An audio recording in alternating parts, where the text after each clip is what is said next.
Alright everyone, we are going to be talking about EPCOT today. Why? Because we love EPCOT. Why wouldn't we talk about EPCOT? But specifically, I'm going to be talking about my thoughts on the finishing piece to World Discovery, which is Test Track 3.0, which obviously replaced, well, Test Track 2.0. And I'm just going to be giving my thoughts as well as some actual footage from when I experienced it for the first time. I was able to experience it during pass holder previews, and so you'll be seeing that footage, and then after that I'll be giving my thoughts and explaining a lot of the stuff that maybe you didn't see during that. So hope you all enjoy. Let's get into it. All right, we are getting on Test Track, everybody. It's starting to rain. This is gonna be fun. I have zero spoilers. Let's go, everybody. Let's go. We're getting on Test Track before it opens. My first ever preview. All right, we're getting on Test Track. Let's go.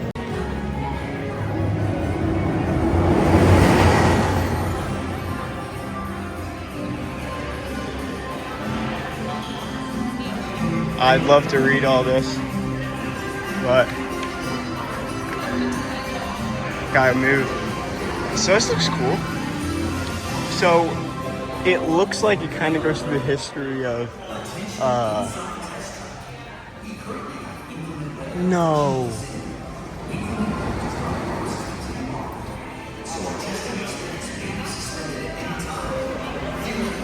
Okay, it might be suspended, so we're gonna try and get on this.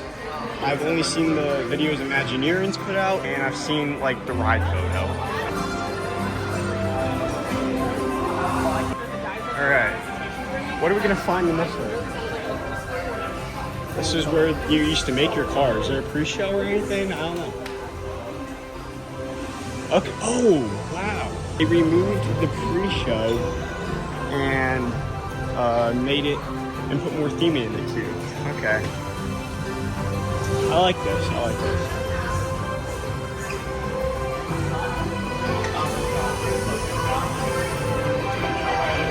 This is cool. General Motors returns as the sponsor. Obviously, they're part of Chevy, but GM's just cooler, you know? So we got like the base of a car. I like this. Inclement weather, man. I just want to get on this ride. But the queue looks nice.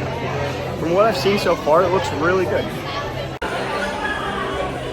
So you can see right there, it's teaching about GM's new technology with their batteries. So it is putting some edutainment into EPCOT, which is good. I like it.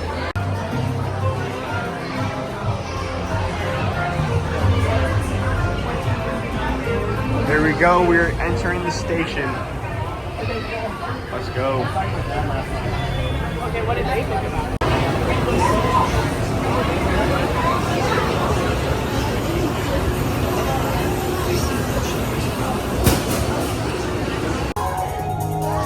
Showroom ain't done yet, but they got a lot of their vehicles back in the showroom. And it looks like they got some new ones. Looks good. Bravo, Disney.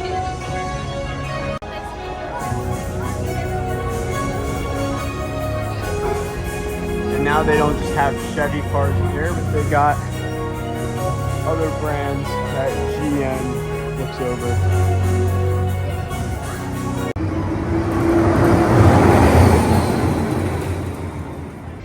First reaction after getting off of Test Track 3.0. Bravo, Disney. You did a good job on this attraction. It's not the longest attraction, but it packs a punch in what they put in here, and it was definitely worth the wait.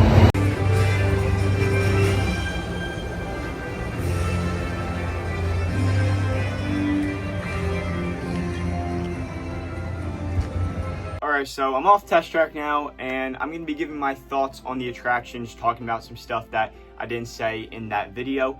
And I want to start with the whole sponsorship thing. So, Test Track 2.0 was sponsored by Chevy, and they went back to General Motors, who is the parent company of Chevrolet, for Test Track 3.0, which I really like because not only does it just feel right for the pavilion, but General Motors, GM, was the original sponsor of this pavilion and was the sponsor of World of Motion and Test Track 2.0, and is the only sponsor that has sponsored a pavilion in EPCOT since opening day.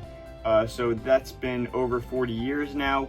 Back in the days of EPCOT Center, every pavilion, every attraction was sponsored by a real world company.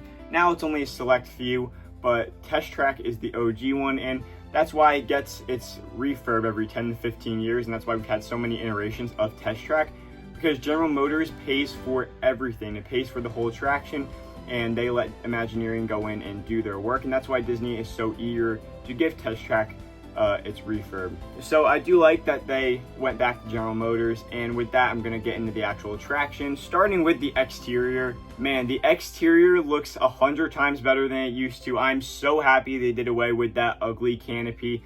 They ripped that thing down weeks within closing Test Track 2.0, and I'm so happy.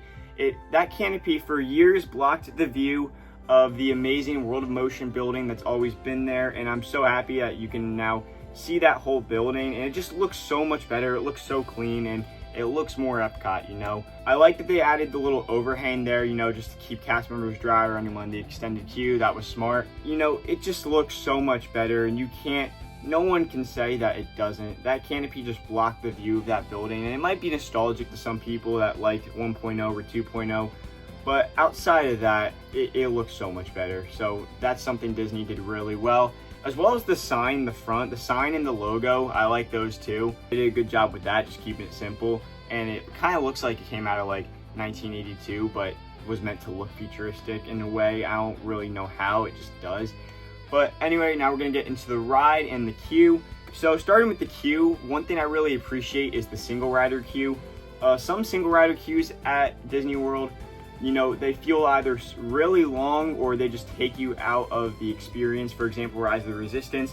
That one I feel like takes so long, and not only that, it skips the pre-show and it goes into a tiny backstage hallway, so it takes you out of the immersion, out of the experience. But with this, you just go into where you would go in for the standby queue. Right next to that, you hit a left, and then once you're done that, you're pretty much on the ride. You go right into the load area. So I think they did a really good job with the single rider here. I think it moves relatively quickly too. So if you're a single rider or you want to split your party up, definitely consider doing that. For the actual first room in the queue, I really like how this came out. They opened it up so there's more light in there. On 2.0, you know, there wasn't any natural light in there. And then they brought the window back so you can actually see the ride itself from that first room in the queue, and you can see where the cars go up onto the seatbelt check area. And other than that, you have some, you know, just cars in there, futuristic looking cars, and then there's some videos that play of like the history of like automobiles, showing like some old cars and stuff like that. And then throughout the queue, you kind of get that same vibe. And you know, I wish they would have some more stuff that kind of looks more realistic, like some stuff you would actually see out on the road instead of stuff that looks like it's straight out of the future. But you know, it's EPCOT, it's Test Track, it feels EPCOT, so I don't mind it. I think it looks good, and then I really like how they just made the whole room look good. So now we move into the second room of the queue. Now what used to be in here were all the screens where guests would go in, create their own car, and then in the ride it would show you how your car held up through all the tests. And that concept has been completely scrapped. That's gone. They gutted the room and made it a lot similar to the first room. Just instead of just advanced technology, they focused on how it affects the environment and how we affect the environment. One thing I remember seeing in there was a car battery. I was stuck in this room for a little bit because the ride was down for a little bit due to weather. That does tend to happen due to just the Florida weather. It always rains down there, so it is due to happen sometimes. And you know, I'm all right with it. You know, the creating your own car thing was cool because it added kind of a sense of you got to like be a part of the ride. But as long as the ride's okay, which it was, I'm fine with it being gone.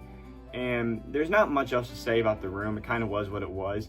And then you move into the next room, which was just a hallway where you could see the ride vehicle. So now you come into the load area, and everything here is pretty much the same as it was in 2.0, just the new Test Track logo and the new Test Track cars, which are just reskinned. But anyway, you get on the ride and you go past that window I was talking about earlier, get a nice look out over the queue. Then you head into the seatbelt check, same thing as 2.0. Then you go up the ramp, some cool lights play, some cool music plays, which I do really like the music in this ride, and the cue loop sounds really good. But anyway, you go into the ride and you go into this little neighborhood with a couple buildings, and you get introduced to your two narrators you have. One, I'm pretty sure, is a physical person, and then the other one's supposed to be the car, because the point of the ride is supposed to show like how your car sees the world and how your car can detect stuff. But anyway, you come up to these buildings and you go through for a couple seconds, and then everything goes dark and it turns into all these almost pixelated lights. I think Imagineering said there's like 27,000 lights in this scene, which is insane.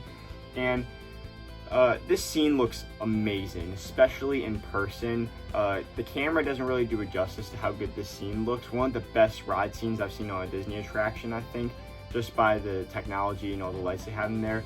And it looks super cool because then this car comes out in front of you showing how like your car can detect stuff. But anyway, that scene, 10 out of 10, Imagineering, love that. And then right after that is really the only negative thing I have to say about the ride scenes in this ride, and that is that there's these white lights that you go by really quick.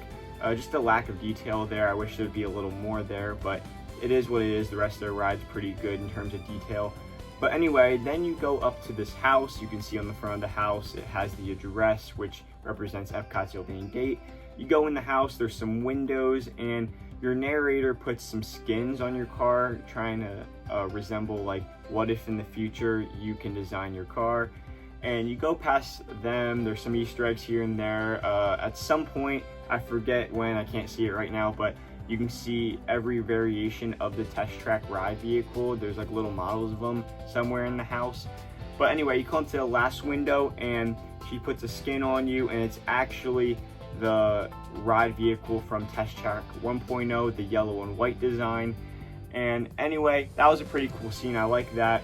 And then it goes into the main scene. This was in the concept art when they first announced 3.0. It's this Pacific Northwest forest scene, and this was really well done.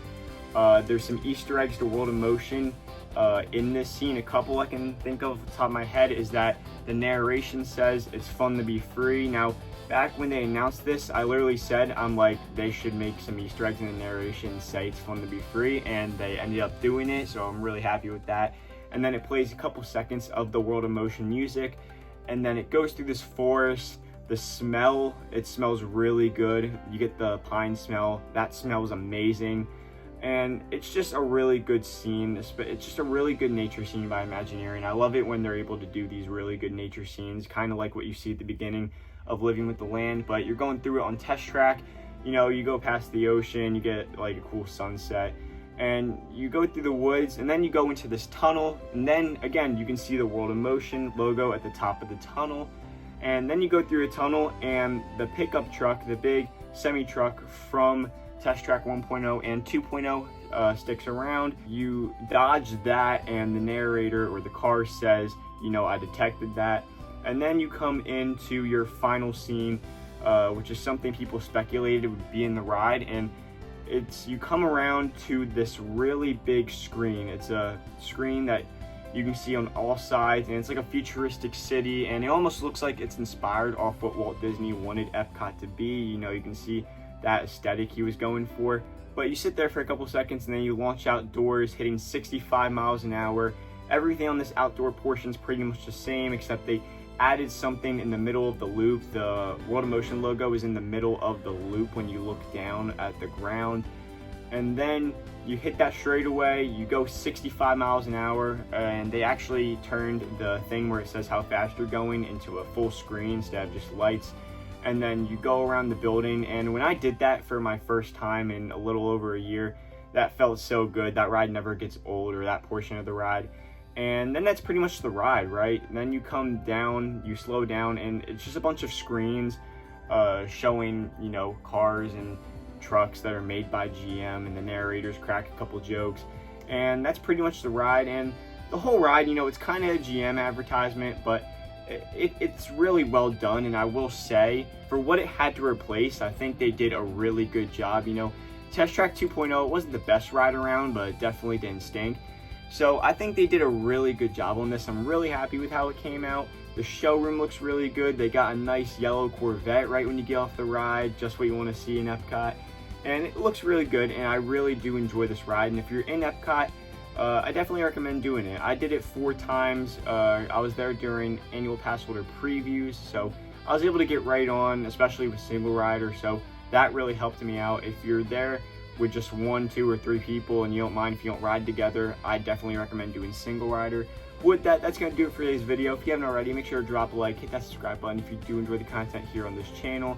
We got some more videos specifically on Walt Disney World coming out soon, some more vlogs coming out in the future. But with that, have an amazing day, God bless, and I'll see y'all next time.